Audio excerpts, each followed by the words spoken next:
Greetings, people of the interwebs.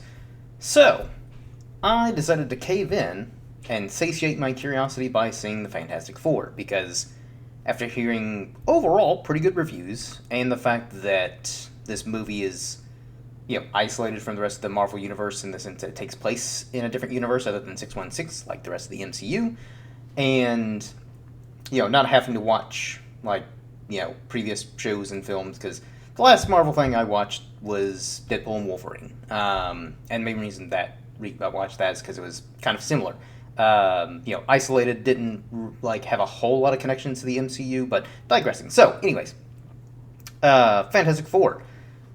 I went in, even hearing good reviews, I kind of went in with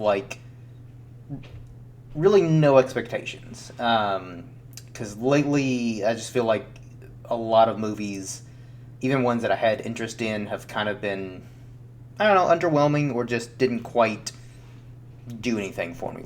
Not to say that they were bad, but again, they just didn't really do a whole lot for me.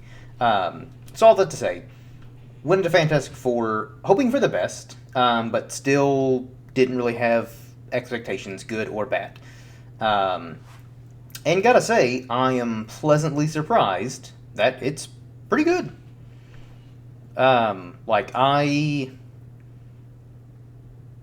still surprised how much I enjoyed this movie, because, again, with most of the MCU pretty much after Endgame, with a few exceptions, a lot of the shows and movies have, in my opinion, just not been very good. Primarily because of the writing. The writing, I just feel like, has been very subpar, or it feels like 2 to 3 movies or ideas kind of all jumbled together, and rather than select one of those ideas, I guess the studio's well, we really like all 3 of these ideas, so make all 3 of these scripts into one and find a way to make that work, which it doesn't, because you're combining too many ideas. Or there was a good singular idea, but the execution wasn't great.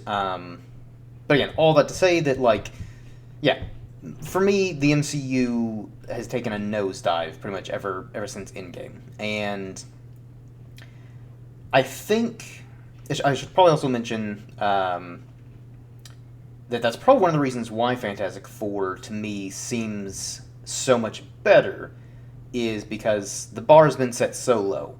Whereas I think if Fantastic Four had come out, say, in phases 1 through 3, it'd still be good, but I think it'd be more of that middle tier Marvel movies. Whereas post Endgame, this is tip top. I still think I enjoy Spider-Man No Way Home more, but I think this movie is better in the sense that it stands on its own. And I don't know, a part of me thinks that Marvel, obviously they're not going to, because they have to do the 2 Avengers movies after this. But one thing that I think they would benefit from, assuming that they don't completely reboot, which I honestly kind of feel like they should, but regardless, I think one thing they should do is focus more on these singular stories like they did in the first 3 phases, where each Thor movie, Captain America, or whatever, were singular movies that stood on their own. Obviously, they still referenced and built the world out and stuff like that. But you could still watch the Thor trilogy and still be relatively fine without having watched any of the other MCU movies, or in particular Captain America. That to me is still the best trilogy in the entire franchise. But I think it's another a downside to a lot of MCU post Endgame is, a lot of these movies you would have to have watched, pretty much the previous, 20 or so movies from, phases 1 through 3. And then 2 of the TV shows to know who certain characters are, and it was this over reliance on having to watch all this other material, and it felt like homework. And so I think that's one thing that Fantastic Four really does well, is you don't have to know anything about the MCU. You didn't have to watch any of the movies prior to this, and it's also not an origin story. And I think they handled the origins like this comparison's been made a lot, and I tend to agree, is I think they handled the origins to Fantastic Four better than Superman did. Because with Superman, it was just like, text on the screen saying, what had happened and all that stuff, which was fine. But Fantastic Four kind of showed, like, basically, like, sizzle reel of, the Fantastic Four and stuff like that. So that way it's still a brief recap of the Fantastic Four for those who aren't familiar with the history, but they didn't spend a whole lot of time because most people probably know enough about Fantastic Four to where they don't need an origin story. Now, that being said, one thing that I would have liked just a little bit more of is, they talk about how they had, fought characters like Mole Man and stuff like that. Mole Man in particular, because he's a character that does show up. He's got a few scenes in the movie. I would have liked even just like a brief montage of a few scenes of their fight with Mole Man, rather than kind of just like a not overview, but a voiceover, basically saying that Fantastic Four fought Mole Man, they beat him, and blah blah blah. So again, it's definitely a minor nitpick. But I also really love the aesthetic of this movie, because it is that very retro-futuristic style, much like the Fantastic Four in the original comics. And actually, one of the first scenes we see in the film, they're fighting this creature, and it's basically the creature in the first cover for the Fantastic Four, the first issue. So that was kind of just a cool little Easter egg and nod to the Fantastic Four's origins. But I do love the visual aesthetic, because another problem that I've had with a lot of Marvel movies, and even to some Marvel movies during Phases 1 through 3, is a lot of them kind of started to feel the same, which is understandable because obviously connected universe. But I think one thing they did really well with the solo movies is, and again, most of the Marvel movies, Phases 1 through 3, all did really well with feeling the same, but also different, either a slight shift tonally or a slight shift with color palettes and stuff like that. Just that way, again, it was a better way of visualizing this story about Ant-Man versus Captain America or the Guardians of the Galaxy or whatever it may be. And so Fantastic Four, I think, really succeeds on that level, along with the score, which is something that Marvel have also been really lacking, even in first three phases. Outside of Captain America had a pretty good score, Avengers, and I feel like the first solo movies in the MCU, the first Iron Man, Captain America, Thor. I don't remember the Hulks well, but I feel like those had pretty good scores. And again, there have been some other Marvel movies, spread throughout that I think had distinct scores, but overall, a lot of the scores for the movies just feel just very bland. Whereas Michael Giacchino, I thought, did a really good job with the score in this movie, because that to me is, I don't know, it really helps. I don't know if it's the immersion. Well, definitely with immersion, but I think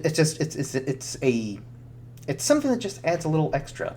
Because a really good score can stand out to even the average moviegoer. People who've never seen Jaws, they'll still know what just the score for Jaws. They'll know what just the music alone, what that's referencing. Same thing with Lord of the Rings, Star Wars. All these have such iconic scores that as soon as you hear a single song from the score, you'll know instantly, oh, okay, yeah, that's Star Wars. Even if you don't know exactly which Star Wars film or Lord of the Rings film, you'll at least know what franchise that's from. And so I think Marvel needs to do more of that. And so, yeah, those are some of the things aesthetically that I really liked. Now on to some of the other things that I enjoyed. The cast. So I was pretty much all for Vanessa Kirby, Eben Moss-Bachrach, and Joseph Quinn. And even though I like Pedro Pascal as an actor, I thought was an odd choice for Reed Richards, and would not have been on my radar whatsoever if I was the casting director. But I thought he did a good job of playing Reed, where he's more so the iteration of Reed where he's kind of overburdened with his intelligence, where it's both his greatest gift, but his greatest kind of weakness as well, in the sense that he's always overanalyzing, overthinking things to the point to where it's kind of a detriment. And I thought he played that really well, and I thought the chemistry with all the cast was great.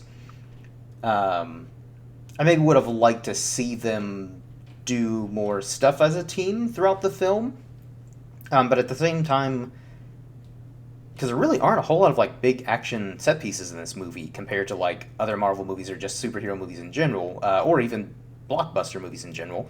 Um, and I think that's actually kind of a strength to this movie is because it focused more on the characters, their dynamic, and the story rather than like just kind of moving from action set piece to action set piece, which was one of my criticisms of the Superman movie. Is even though I didn't hate it, that was okay overall, which you can watch my Superman review. But that was one of my nitpicks. Is it felt more like kind of just action set piece to action set piece, and to move the story along. Whereas I feel like this was more story focused and the occasional kind of more like action oriented scene. And I also really liked I liked the way Galactus looked because he wasn't a space cloud like he was in the Rise of the Silver Surfer. I thought overall the special effects in the movie looked better than a lot of other Marvel films. Silver Surfer still looked a little too, I don't know, like just too CGI looking. Whereas I feel like the Rise of the Silver Surfer, that version, like I think still looks pretty good to this day. Like I think that aged fairly well. Um, and another one of my nitpicks is Shala Bal really doesn't have a whole lot to do in this movie, other than, yeah, she's the Herald of Galactus, and she does a few things, like there's like some brief like, fight sequences with her and the Fantastic Four, but overall, like, I feel like they didn't really give this character enough, like, story or a whole lot in general, other than her just kind of being there. Same thing with Galactus. I would have liked a little bit more of Galactus as well. I think they did well with like making him feel very imposing. Still, maybe not as imposing as what I think they could have done because, this dude could make Thanos, cower in fear. And so that's one thing that I would have liked a little bit more of. And a part of me feels like there is a longer version of this movie, but a lot of things had to get cut probably for the sake of time.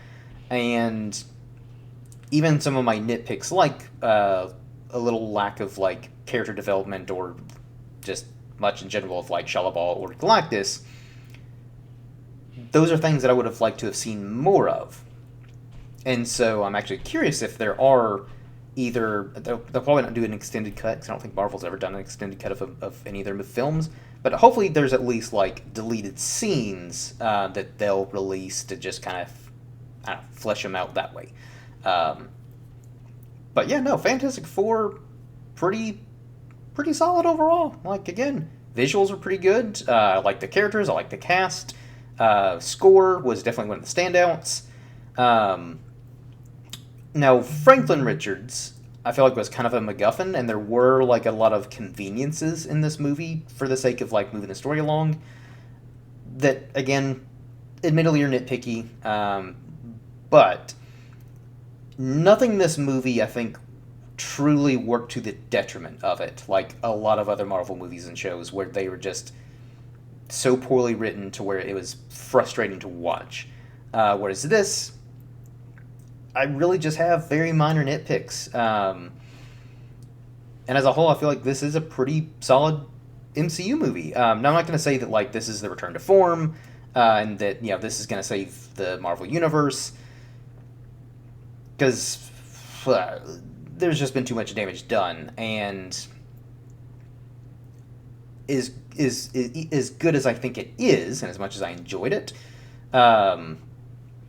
Also, to save the Marvel Universe, it's more so financially, this movie has to make a lot of money. And that's really the big question, is even if this movie's good, which I think it is, and most critics and reviewers and stuff like that seem to also agree, but is it going to do well enough financially to even help put Marvel back in the right direction? Because the last two movies have been flops. Captain America Brave New World and Thunderbolts were both flops. Same thing with Daredevil Born Again. And So that's kind of more. I don't know. I guess in a way, First Steps is a step in the right direction. But I'm still not going to go as far as to say that, like, again, this is going to save the MCU or anything like that. Because again, also in the grand scheme of things, this is still, compared to the phases 1 through 3, still a mid-tier movie. But again, phases 1 through 3, even the lower tier Marvel movies, in my opinion, are still, they're still fun to watch. Like, I don't regret watching any of them, like I do a lot of movies and shows post Endgame. So still, I think that's fine. That's totally fine that this movie, in the grand scheme of things, in my opinion, is still middle of the road, like mid-tier Marvel movie out of the like 30 or however many there are at this point. And I surprisingly think I like it more than Superman, even though had you asked me this, at the beginning of the month, which movie do you think you'll like more, Superman or Fantastic Four, I probably would have said Superman, and honestly, I didn't really even intend on seeing Fantastic Four, just because I've been burnt on Marvel so much lately, but kept hearing so many good things, to where I was like, you know what, I'm going to take a chance, I'm going to go see it, and see for myself. And I'm actually glad I did, because I had a good time in the theater. It was a nice theater-going experience, because it was, earlier today, Saturday, pretty decent crowds. And another thing, too, that I liked is the Marvel humor was also a lot more muted than what it is in typical, the movies, where they're just kind of like a joke machine gun, just like joke after joke after joke, and a lot of them just do not land. Now, again, not to say that, like, all the jokes land in Fantastic Four, but I do think that, like, more of the jokes I thought were better, and I think some of the humor that actually worked the best is when, like, Reed and Sue, or Johnny and Ben are kind of, like, bickering and stuff like that with each other. Like, a lot of the more, like, humor that comes from their relationship and their dynamic with each other. I feel like a lot of that humor worked a lot better than when they were kind of intentionally trying to be funny. And that's kind of where you got the more typical Marvel humor, like, in kind of just not very good jokes. So that is also a big plus for me as well, because I don't know. I feel like that's also the damn, like, even with, like, phases 1 through 3, there's still some movies that had way too much humor, and they could have cut down on some of that. And again, another kind of comparison to Superman is Superman definitely had some jokes where it just kind of, like, took away from the scene. Like, there'd be, like, a more dramatic scene, then there'd be a joke, and it just kind of took away from the drama of that scene. And also, again, there's just a lot of unnecessary jokes in that film. But yeah, those are my rambly thoughts on Fantastic Four, and I will also say that there's two post-credit scenes, one of which is, I'd say, more important, just because it shows, I guess, spoiler, probably should have said at the beginning, not super spoiler heavy, but all that to say, so the first post-credit scene, we see the back of Doom, as he's, like, kind of kneeling in front of Franklin Richards. So he's got his mask off, but we only see the back of him. So we don't know if this Doom, from presumably 868, I think, was the universe that this movie takes place in. I don't quite recall. But I don't know if, like, this is the Doom from that universe, or if this is the Doom that Robert Downey Jr. is going to play in Doomsday and Secret Wars. But obviously that scene is to tee up Doomsday and Secret Wars, whereas the other post-credit scene is kind of like a vintage, like, commercial for the Fantastic Four cartoon in the universe of this film. Because the Fantastic Four, like, seemingly the only superheroes in this universe, or on this Earth in this universe. And so there's, like, Fantastic Four, like, merchandise and a cartoon and stuff like that, which I actually kind of liked. Because it felt like those 60s Hanna-Barbera cartoons. But overall, like, that was just kind of like a fun post-credit scene. Doesn't really add anything to the overall narrative. So if if you don't want to stick around for that post credit scene, you can skip it, and you won't. That's fine. And really, even the other post credit scene you could skip and be fine. But that's the one that, like, if you're gonna stick around for, at least stick around for that one. But yeah, no, I will say I'm now more. I wouldn't say I'm more excited for Doomsday, but I'm at least more. I'm more intrigued and more inclined to go see it compared to what I was, again, just like 2 weeks ago, where I really didn't have any interest in Fantastic Four or Doomsday or Secret Wars, honestly, because of just how poor the MCU's become. But again, I'm at the point now where I'm like, you know what, I'm willing to give Doomsday a shot. And again, kind of hope for the best, like with Fantastic Four, where I went in with zero expectations, hope for the best, and overall, I'm satisfied with what I got. So, well done, Marvel. You finally delivered a good film after years, in my opinion. So that wraps up my review. Hopefully you enjoyed, and give me your thoughts. What did you think of Fantastic Four? Did you enjoy it? Was it okay? Are you even going to bother to see it? So until next, everyone, cheers.